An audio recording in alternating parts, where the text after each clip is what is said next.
Assalamualaikum warahmatullahi wabarakatuh. Selamat datang di KJA ASP Official. Di sini di tengah-tengah kita telah hadir Bapak Sarifudin. Bapak Sarifudin adalah bendahara pengurus Yayasan Kesejahteraan Sementonasa yang ada di Makassar. Nah, selamat sore Pak Sarif. Selamat sore Bu. Iya, senang sekali ya Pak, kita bisa bertemu ternyata di Yogyakarta dalam event. Sebenarnya Pak Sarif ini menjadi salah satu peserta yang ada di Foundation Financial Mastery Batch 3. Begitu ya Pak? Iya. Nah, sebelum kita lebih lanjut, apa motivasi Bapak untuk sampai ke Jogja dan juga sampai mengirim 3 orang ya Pak, jadi berempat dengan Bapak, begitu. Kami dipercaya sebagai pengurus Yayasan Kesejahteraan Sementonasa sekitar 3 tahun yang lalu. Kami menemukan banyak persoalan-persoalan di yayasan yang kami diberi amanah. Salah satunya adalah mengenai pengelolaan keuangan yang hampir setiap tahun mengalami persoalan dari sisi pelaporan, kemudian dari sisi perpajakan, sehingga itu membuat kami sepertinya kami harus mencari sesuatu yang bisa menjadi solusi dari persoalan-persoalan ini. Apa yang langkah yang kami ambil yaitu mencari training. Alhamdulillah, seiring dengan berjalannya waktu, tim staf saya itu menemukan KJA-nya Ibu Ati.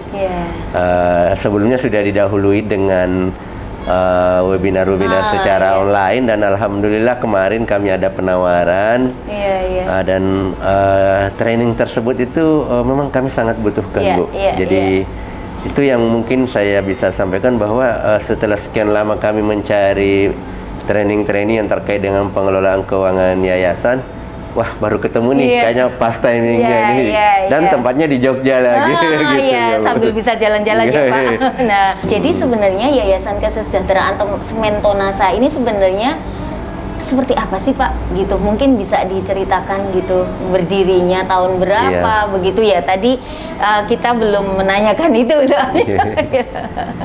Iya, jadi Yayasan Kesejahteraan Sementonasa ini lahir di bulan Februari, tepatnya di tahun 66, kurang lebih 50 tahun yang lalu. Oh iya, 50 tahun yang lalu ya. Nah, saat itu kondisi dulu itu tahun 66, sementara proses pembangunan proyek pembangunan pabrik Sementonasa.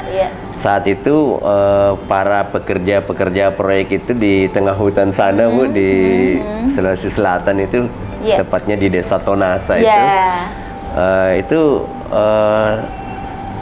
pegawai-pegawai proyek itu terasa sulit untuk betah di lokasi karena sarana-sarana pendidikan, kemudian sarana fasilitas konsumsi, kemudian kebutuhan sehari-hari itu sangat terbatas, sehingga para inisiator pendiri dari yayasan ini proyek ini berinisiatif mendirikan sebuah yayasan diberi nama Yayasan Kesejahteraan Sementonasa. Dulu namanya Yayasan Kesejahteraan Semento Bu. Nanti seiringnya waktu berubah menjadi, setelah pabrik terbentuk namanya Pabrik Sementonasa, berubah nama menjadi Yayasan Kesejahteraan Sementonasa. Jadi dia bergerak kepada bagaimana memikirkan kesejahteraan dari para pekerja pada saat proyek. Seiring dengan berjalannya waktu, anak-anak karyawan yang perintis perusahaan itu tinggal menetap di lingkungan pabrik, butuh pendidikan, sehingga dibentuklah lembaga-lembaga pendidikan, mulai dari taman kanak-kanak, kemudian dari sekolah dasar, SMP, kemudian SMA. Jadi seperti itu sejarahnya. Oh iya, bagus sekali ya Pak. Berarti kan intinya ini ya, memberikan kesejahteraan untuk para pekerja, untuk di sekeliling dari masyarakat di situ ya akhirnya ya. Nah, ini kan memang mulia sekali ya dengan PT Sementonasa ya di bawah PT Sementonasa ini. Nah, tentu saja ini ya, bagaimana motivasi ketika mau ikut training di Yogyakarta. Nah, kira-kira apa sebenarnya 3 hari ini yang Bapak dapatkan? Apakah sesuai ekspektasi dari yang Bapak dapatkan, dan juga apa mungkin yang akan ditindaklanjuti begitu?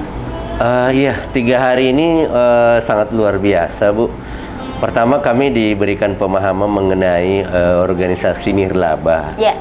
Yang tentunya selama ini mindset kami itu bahwa entitas yayasan itu sebenarnya ada juga yang mencari laba. Namun di beberapa waktu terakhir ini kami memang fokus menjalankan visi dan misi dari yayasan kami untuk tetap berorientasi kepada nirlaba, sehingga dengan pelatihan selama 3 hari ini kami jadi tahu bahwa ternyata organisasi non laba itu beda perlakuannya, pengelolaan keuangannya dengan yang berorientasi profit atau bisnis seperti itu. Dan di materi-materi yang disampaikan itu sangat terstruktur, sistematis, sehingga kami jadi tahu, jadi paham apa yang menjadi kekeliruan selama ini dari pengelolaan keuangan bisa menjadi rujukan untuk kami menatanya lebih baik, sehingga itu tadi seperti yang saya katakan di awal, terhindar dari persoalan-persoalan yang muncul tadi itu. Iya, baik.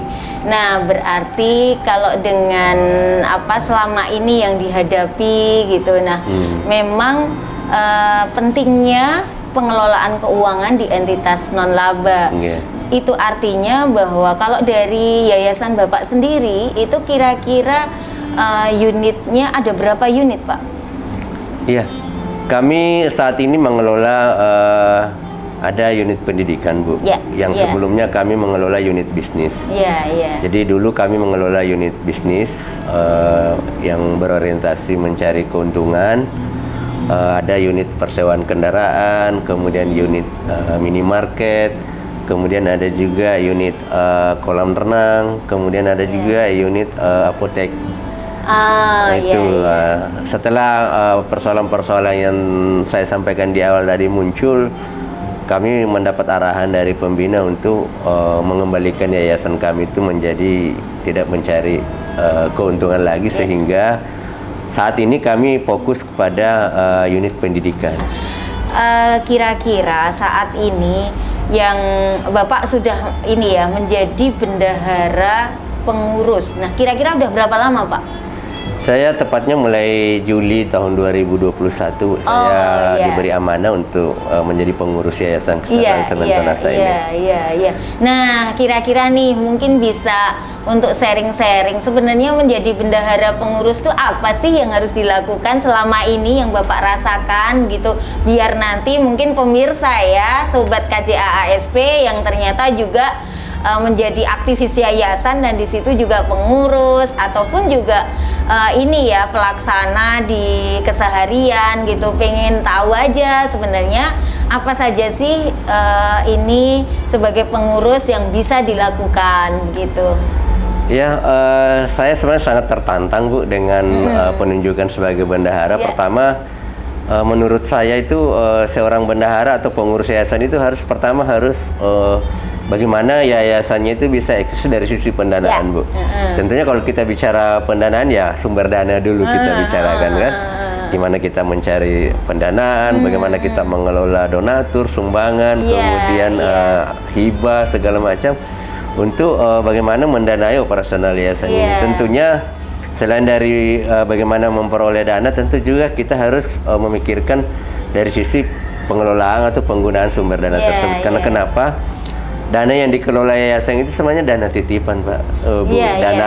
Amanahnya orang kepada kita untuk bagaimana kita kelola sehingga dana ini bermanfaat, menghasilkan sesuatu yang berguna dan bermanfaat bagi program atau visi misi dari yayasan itu sendiri. Kalau tadi dikatakan visinya kesejahteraan, ya tentunya saya sebagai pengurus khususnya di bidang keuangan dan bendahara ini ya tentu harus membuat program yang benar-benar bagaimana dana itu bisa terkelola dengan baik, dilaporkan dengan baik, kemudian itu tadi masalah penggunaannya juga betul-betul tepat sasaran sesuai dengan visi dan program yang ingin dicapai. Begitu.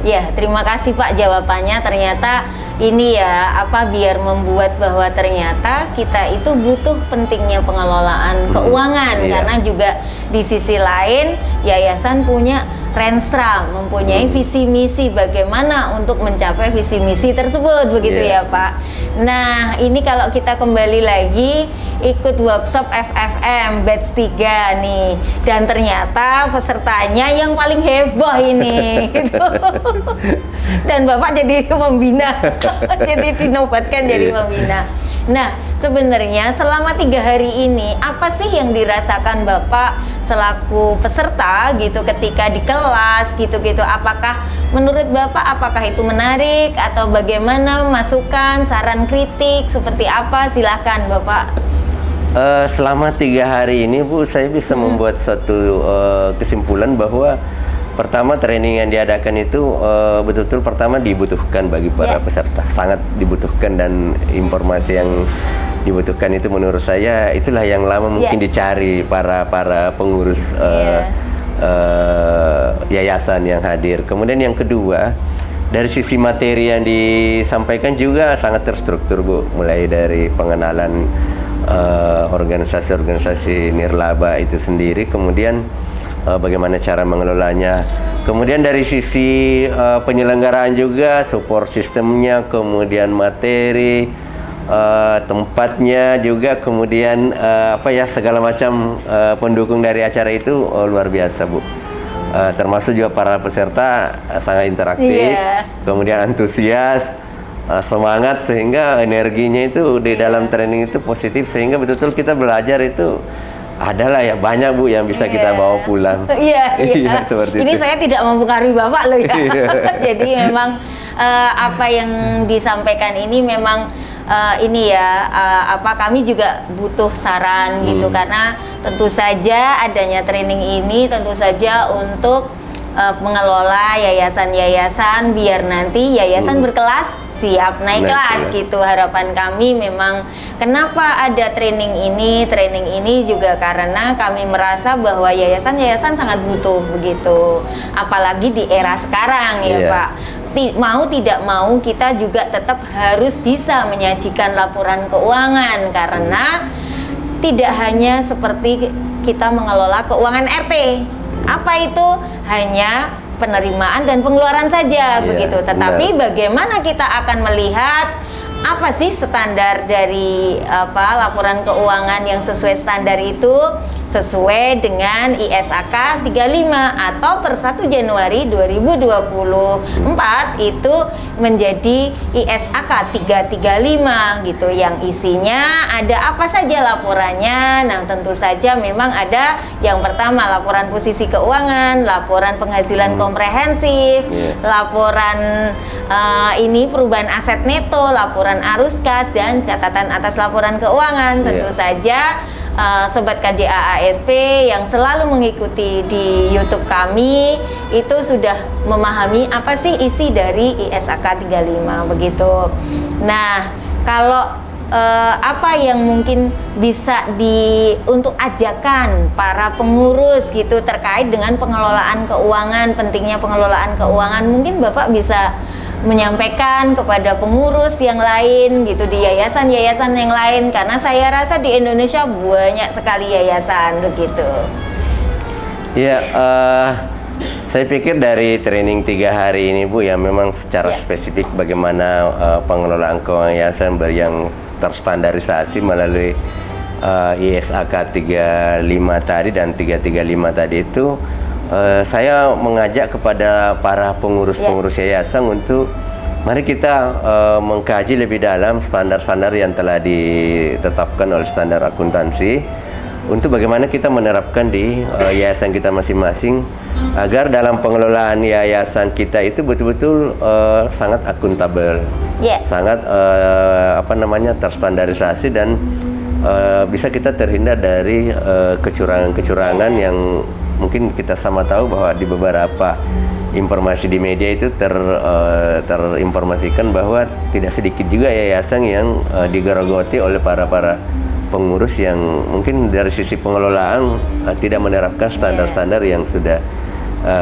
ditetapkan. Olehnya itu saya pikir apa yang telah dilakukan oleh panitia penyelenggara pada event kali ini tuh sangat saya rekomendasikan untuk bagaimana teman-teman pengurus yayasan lainnya untuk terus mari kita sama-sama belajar, dan apa yang diselenggarakan ini adalah tempat belajar yang menurut saya sangat tepat. Iya, Gitu.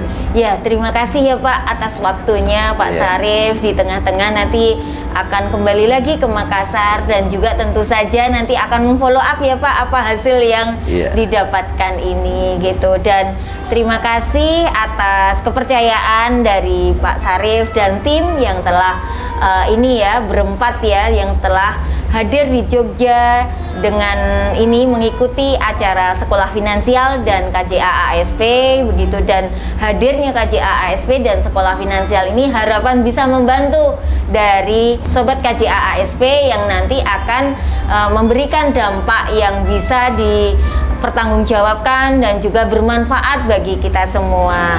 Nah, saya rasa cukup sekian dari kami dan sampai jumpa di episode selanjutnya. Wassalamualaikum warahmatullahi wabarakatuh. Waalaikumsalam warahmatullahi wabarakatuh.